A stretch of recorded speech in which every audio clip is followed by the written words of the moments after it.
আমার দেখা বেশিরভাগ মানুষকে আমি কলিজা সিদ্ধ করে রান্না করতে দেখি, আর কলিজা যদি সিদ্ধ করে রান্না না করে তাহলে নাকি গন্ধ আসে। আর আমি সবসময় কলিজা সিদ্ধ ছাড়াই রান্না করি, একটুকু গন্ধ আসে না। আর আমি কিভাবে করি সেটাই আপনাদের সঙ্গে শেয়ার করব। পুরো ব্লগটা সবাই শেষ পর্যন্ত দেখবেন। আসসালামু আলাইকুম। সকাল সকাল হচ্ছে একটু বেলকনিতে চলে আসছি, এখানে আমার পাখিগুলা গাছগুলাকে দেখার জন্য।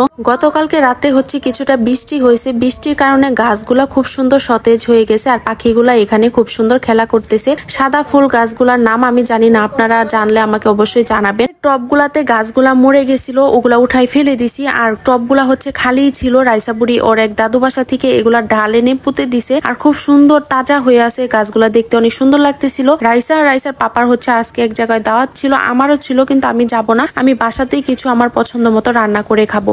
যখনই রাইসার পাপার বাহিরে কোনো দাওয়াত বা বাহিরে ঘুরতে যায় তখন আমি শুধু আমার পছন্দ মতোই কিছু একটা রান্না করি। এত পদে পদে কোনো কিছু করতে আমার একদমই ইচ্ছা করে না। আজকে ভাবলাম ফ্রিজে কিছুটা কলিজা আর গুড়দা ছিল, এগুলাই শুধু আজকে ভুনা করে নিব, আর কোনো কিছুই রান্না করব না। রাইসার পাপা থাকলে তো পদে পদে অনেক কিছু রান্না করা হয়, আমি যেহেতু একাই খাবো তাই একটা তরকারি আজকে রান্না করব। কলিজাগুলাকে সুন্দর করে ছোট ছোট পিস করে আমি কেটে নিতেছি। কলিজার উপরে যে একটা পর্দার মতো থাকে প্লাস্টিকের মতো, ওইটাকে ফেলে দেওয়ার চেষ্টা করবেন। ওইটাকে ফেলে দিয়ে সুন্দর সুন্দর পিস করে আমি কেটে নিতেছি। কাটা হয়ে গেলে এটাকে আমি গরম পানি দিয়ে 10 থেকে 20 মিনিটের মতো গরম পানিতে ভিজিয়ে রাখছিলাম। এটা কিন্তু আমি সেদ্ধ করি নাই, সেদ্ধ করা কলিজাটার স্বাদ থাকে না। আমি কখনো কলিজা সেদ্ধ করে রান্না করি না, অনেকেই সেদ্ধ করে রান্না করে, এটা যার যার টেস্টের উপর ডিপেন্ড করে। আমার কাছে এভাবে রান্না করলেই বেশি ভালো লাগে। আমি হচ্ছে বেশ অনেকটা পরিমাণ পেঁয়াজ, আদা রসুন বাটা, তারপরে জিরা বাটা, স্বাদ মতো লবণ দিয়ে দিছি। কলিজা ভুনাতে গোস্তের চাইতে মশলার পরিমাণটা একটু বেশি করে দেওয়ার চেষ্টা করবেন। মশলার পরিমাণটা একটু বেশি করে দিলে কলিজা ভুনাটা খেতেও ভালো লাগবে,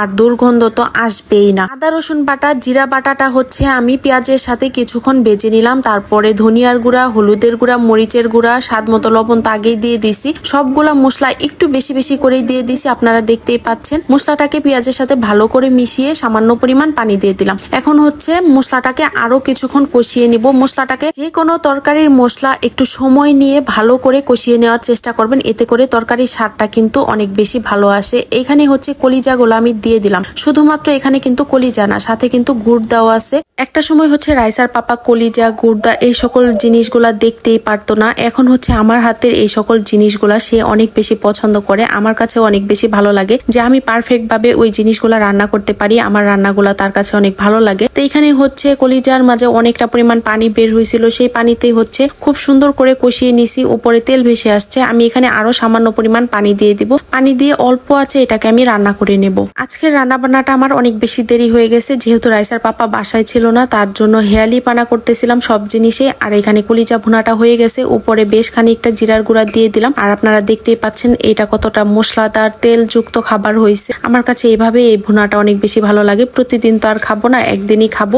দুপুর হচ্ছে 3:30 বেজে গেছে, এখন হচ্ছে দুপুরের খাবারটা খেয়ে নিব। রাইসার পাপা দাওয়াত খেয়ে হচ্ছে চলে আসছে, তারা দুজন ঘরের ভেতর শুয়ে আছে। যত বেশি মজাদার খাবার হোক বা মজা করে রান্না করি না কেন, একা একা খেতে একদমই ভালো লাগে না। যেই দিন রাইসার পাপা হচ্ছে বাসায় না খায়, ওই দিন হচ্ছে আমি একদম অল্প একটু ভাত খাই, বা আমার খেতে ইচ্ছা করে না। অনেক সময় হচ্ছে একটু খেয়ে ওই ভাত আমি রেখে দেই। এখানে টেবিলে বসে কিছুটা ভাত খাওয়ার পর আর ভালো লাগতেছিল না। রাইসার পাপা যেহেতু ঘরে বসে আছে, ভাতটা নিয়ে আমি তাদের কাছে চলে যাই। আর এই কলিজা ভুনাটা খেতে না বেশ মজা লাগতেছিল, অনেক বেশি ভালো হয়েছে। মুড়ি, পরোটা, লুচি এসব দিয়ে খেতে এই কলিজা ভুনা আমার কাছে আরো বেশি ভালো লাগে। যারা যারা কলিজা ভুনা এভাবে রান্না করে না খাইছেন, একবার হলেও এভাবে রান্না করে খেয়ে দেখবেন। এভাবে রান্না করলে কিন্তু বেশ মজা হয়। আমার কাছে এভাবে রান্না করলে অনেক বেশি ভালো লাগে। সিদ্ধ কলিজাটা রান্না করলে ওইটার মনে হয় যেন কোনো টেস্টই পাই না, ওটা কেমন যেন মশলা কলিজার ভেতর যায় না, এরকম মনে হয়। যার জন্য আমি সবসময় এভাবে রান্না করি। আর ভিডিওটা কেমন লাগলো অবশ্যই জানাবেন, লাইক কমেন্ট শেয়ার করে দিবেন, পেজটা ফলো দিয়ে দিবেন। ইউটিউব চ্যানেল থেকে দেখে থাকলে চ্যানেলটা সাবস্ক্রাইব করে দিবেন। আজকের মতো এখানে শেষ করছি। আল্লাহ হাফেজ, ভালো থাকবেন সবাই।